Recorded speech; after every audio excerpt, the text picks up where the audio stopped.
반갑습니다. 현재 시각 10월 22일 일요일 밤 9시 34분 지나고 있고요. 금요일 날 이제 장 시작 전에 봤던 재료들은 시황이랑 연결이 돼 있죠. 금요일 날 역대급 반대매가 나올 거를 미리 얘기 드렸었고, 그래서 금, 석유, 방산 이러한 이스라엘 관련 주식들과 그 다음에 중동 쪽 시간에 돈이 들어왔기 때문에 안 볼 수는 없습니다. 뭐 강하는 건 당연히 시황이랑 연결이 된 글로벌한 그런 세력이 움직임에 편승하는 금, 특히 유가, 방산 이런 것들을 봐야 되는 거고 이제 서브로 보는 거죠. 이런 것들은. 그 다음에 이제 마지막으로 이것도 기대감이 형성이 되는데 러시아 하원이 결국에는 핵실험 금지 조약의 비준을 철회를 해버렸어요. 실험 금지를 안 하겠다는 겁니다. 핵실험 하겠다는 거예요. 이건 핵을 쓰겠다는 얘기야. 그래서 이것도 지금 어지러운 정세 속에서 기대감이 형성되지 않을까 체크를 했는데 요거 지속해서 지켜볼 만합니다. 자, 그리고 시황도 영상 보신 분들은 알겠지만 말씀드렸죠. 역대급 반대매 나올 것 같다. 기사 보셨습니까? 역대급 반대매 나왔죠. 어? 여러분들은 대한민국 최정상의 시황을 듣고 계신 겁니다. 기사 나오기 전까지 아무도 몰랐잖아. 그쵸? 그렇잖아. 그렇잖아요. 알았어? 어? 난 알았다. 아이 또 내 자랑 같은데. 뭐 팩트는 팩트니까. 그래서 역대급 반대매가 나왔고 반등의 시그널이 금요일에 형성될 걸 했는데 지수가 어떻게 됐죠? 장 막판쯤에 말아 올리는 모습, 말아 올리고 조정을 받는 모습까지 연출이 됐죠. 그리고 시간에서 이차전지 대장급들이 장 막판에 돌리는 모습까지 포착이 되었고, 그리고 시황들도 과대 낙폭이었던 종목들, 관종들 반등도 잘 나왔고. 자, 그러면은 저는 이제 다음 주 재료를 어떻게 찾겠습니까? 반등장이 나올 거기 때문에 이제 HBM 관련된 특히 SK 하이닉스 관련 전공정 업체들 이런 것들 좀 좋게 보고 있거든요. 그런 애들로 이제 재료가 있으면은 찾아서 재료 무조건 만들 거. 세력이 있다면은 대표적으로 뭐가 있습니까? 물론 본주인 SK 하이닉스 있겠지만 뭐 한미 반도체 이런 것들도 있죠. 종목도 이렇게 뽑았는데 괜찮은 모습 나왔고. 자, 그래서 시황을 다시 좀 말씀을 드리자면은 첫 번째 안이 뭡니까? 첫 번째 안이 이제 제가 최근까지 계속 얘기를 해왔던 금요일날 역대급 반대매가 나오고 시장이 돌려줄 것이다. 금요일날 시그널을 줄 것이다 해서 시그널이 나왔죠. 그래서 월요일날 그리고 화요일날 수요일날 뭐 상승 주고 눌림 주고 상승 주고 이렇게 하면 됩니다. 그렇게 움직이면 되는 거고 나스닥도 기술적 반등인 구간에 왔어요. 어떻게 보면 쓰리 바닥의 형태인데 근데 제가 볼 때는 나스닥 반등은 나오지만 다시 내릴 거겠죠. 거기서 우리나라 종목의 그런 우리나라 지수의 나스닥 디커플링, 나스닥과 다르게 가는 움직임이 나와주면은 우린 괜찮아.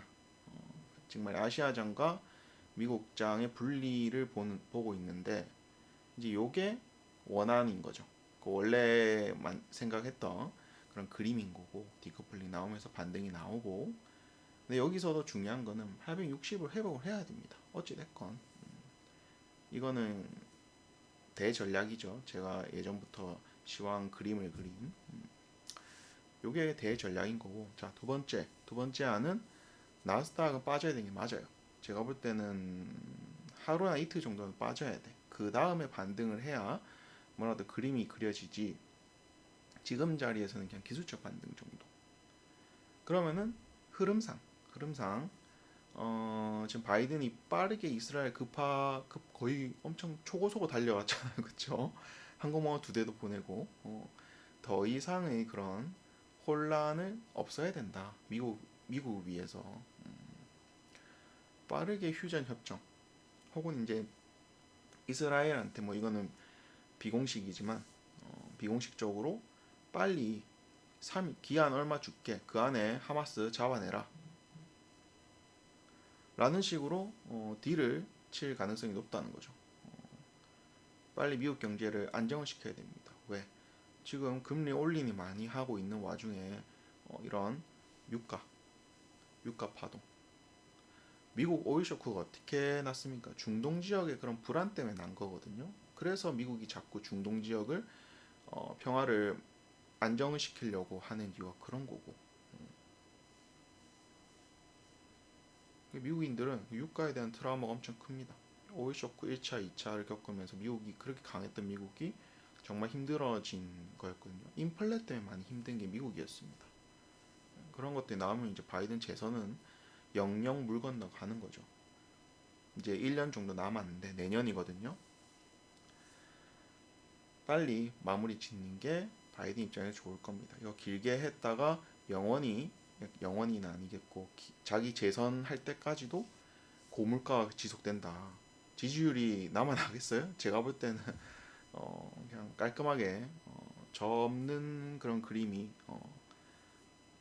예상되기 때문에 빠르게 매듭을 지으려고 할 겁니다. 그리고 지금 우크라이나에서도 지원을 하고 있는데 이스라엘까지 지원해야 된다. 미국이 상대적으로 중국한테 주도권을 뺏길 가능성이 높아요. 그런 거 제일 눈 뜨고 볼 수가 없죠. 어찌 됐건 그럼 이하는 뭐냐? 이하는 이제 원래 그대로입니다. 860 회복해야 되는 거고 뭐 금요일날 이제 강한 반등 나와서 이제 월요일 다음 주 따뜻하게 보내는 거고 그럼 이하는 뭐냐? 자, 영풍재지발 반대 매매가 이 대량 반대 매매의 핵심 포인트예요. 최근에 기사 보셨죠? 역대급 반대 매매가 5천억 막 2천억 해서 거의 1조 가까이가 터졌는데 이거는 거의 역사적인 반대 매매라고 보는데 자 이게 어떻게 나왔냐 하면은 그걸 잘 살펴보면은 최근에 어떤 이슈가 있었습니까? 영풍재지 그런 세력들이 잡혔죠. 잡혔다 이번에 꼬리가 밟혔죠. 그래서 이제 서로 팔려고 하한가를 갔는데 거래소가 보통은 다 팔릴 때까지 가만 놔두는 거래소가 이례적으로 빠르게 거래 정지를 시켜버렸습니다. 자 그래서 해당 계좌들에 있는 다른 종목들이 반대 매매가 된 거예요. 왜?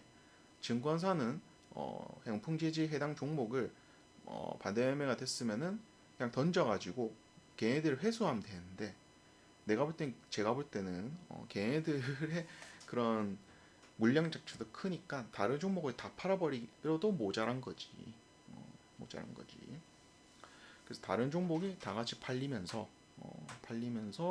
역대급 반대만 나오지 않았나 이렇게 보고 있고 자 그러면은 이게 기관은 저랑 비슷하게 그런 정보나 반대가 그 역대급이 나올 거라는 거를 예측을 하거나 아니면 정보를 들었거나 해서 기관은 금요일날 매수를 했어요. 근데 외인들은 오전에 사다가 코스닥 규주입니다. 오전에 사다가 손절을 해버렸거든요. 그리고 뭐 코스피를 샀죠.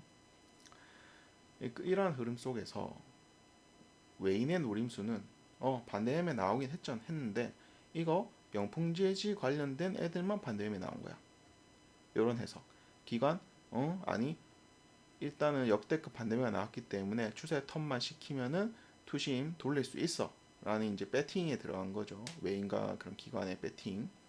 개미들은 뭐 나뭇잎처럼 갈대처럼 흔들리는 거고 이러한 관점에서 나스닥도 기술적 반등 나오긴 해야 되지만 하루나 이틀 정도는 더 빼야 된다. 또 빼야 그림이 나온다. 지금 이 자리에서 너무 하면 쓰리바닥에서 바로 반등? 뭐 그럴 수도 있어요. 그러려면 이제 이슈가 있어야겠죠. 중동 쪽 그런 불안감이 해소가 되거나 우크라 쪽뭐 불안감이 해소가 되거나 뭐 이런 것들이 있어야 될 거고 그러면은 자 나스닥이 하루 이틀 좀 더 빠지고 우리도 어떻게 됩니까? 우리도 월요일이나 화요일날 반대매가 나와야 된다는 겁니다. 어떤 것들? 영풍재지 말고 2차전지 광신도도 있죠. 그분들 물량이 나와야 된다. 근데 이하는 거의 현실성이 없습니다.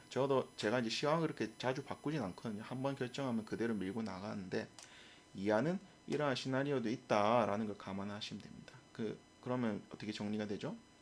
하루 이틀 정도는 더 빠질 수 있다. 이러한 원하는, 그러니까 처음 말했던 거는 금요일날 시그널 반등 시그널 줬으니까 다음 주 반등하면 된다. 요거고, 두 번째는 하루 이틀 나스닥이 좀 빠지면서 같이 빠지면서 명풍재지 계좌 외의 다른 계좌들의 반대 매매가 나오면은 좋을 것 같다라는 게 이제 두 번째 아닙니다. 요 그림까지 알아두면 좋을 것 같고요. 어찌됐건 반등은 나온다는 겁니다. 많은 사람들이 과매도를 점치고 있죠 지금. 자, 그러면은 반등 나오면 이런 종목 해야겠습니까? 안 해야겠습니까? 물론 이제 이 정도까지는 할 수 있겠죠. 근데 여기까지는 글쎄요. 아마 끝물이라 나오지 않을까? 지수는 반등 나오는데 막 이런 것들이 이제 세력들도 모아놓은 게 타이밍이란 게 있으니까 이때 아니면 못 올린다라는 그런 생각 때문에 올릴 수도 있겠죠. 끝물이니까 뭐 길게 들어가진 않고 짧게 단타로 들어가는, 데이를 오버를 하지 않는 그런 식의 좀 현명한 투자를 해야 될 것 같고. 자, 잡설 길었네요. 종목 보겠습니다. 자, 종목은 이렇게 뽑아봤습니다. 주도주급은 이렌시스, 신고가를 도전하고 있는 종목이죠. 충분히 장대양봉 혹은 뭐라도 주고 죽는 모습 충분히 나올 수 있을 것 같고, 흥구석유, 현대바이오, 한미반도체, SK하이닉스, HBM 계속해서 밀고 있습니다. 반도체만 보는 게 아니라 SK하이닉스 쪽을 봐야 됩니다, 여러분. YTN 낙폭과대죠. 휴니드, 방산, 오파스, 한동훈, SK하이닉스 죽지 않아. 세계가 어떻게 되든 간에 H하이닉스의 그런 기대감은 아직 꺾이지 않았다. 엔비디아 망하지 않는 이상. 극동유화, 그 석유죠. 마지막으로 낙폭과대 모비스까지. 자, 저도 그 이렇게 기사의 형태로 역대급 반대매가 나왔다 하길래 나도 놀랬습니다. 아, 놀랬어. 확실히 이런 거는 뭐 그렇게 어려운 건 아니고요. 시장에 대한 관심, 그리고 흐름이 어떻게 될 것인가. 그러니까 항상 그 메이저라면은 이제 글로벌한 메이저들의 생각들, 그리고 이제 점점 좁혀지면 아시아권의 메이저들의 생각들, 그 다음에 한국 시장의 메이저들의 생각들, 이런 것들 종합해서 생각해 보시면은 적절한 타이밍을 잡는 거 그렇게 어렵지 않습니다. 근데 이런 걸 생각을, 시황을 듣는 사람과 안 듣는 사람의 차이는 그냥 시황 들어서 내 종목 오르겠네, 시황 들어서 내 종목 떨어지겠네, 이런 식으로 시황을 하는 거는 솔직히 의미가 없다고 생각하고요. 시황을 들어서 단기 매매로 연결시킬 정도가 돼야 된다는 겁니다. 그 정도를 해야 트레이딩이 된다는 거예요. 그래서 이러한 고민을 주도주 매매를 하시면서 시황이랑 연결되게끔, 지수의 움직임과 연결되게끔, 큰 돈의 움직임과 연결되게끔 여러분들 고민을 많이 하셔서 도움 받아 가시기 바랍니다. 자, 도움 되셨다면은 주변에 많은 홍보 부탁드립니다.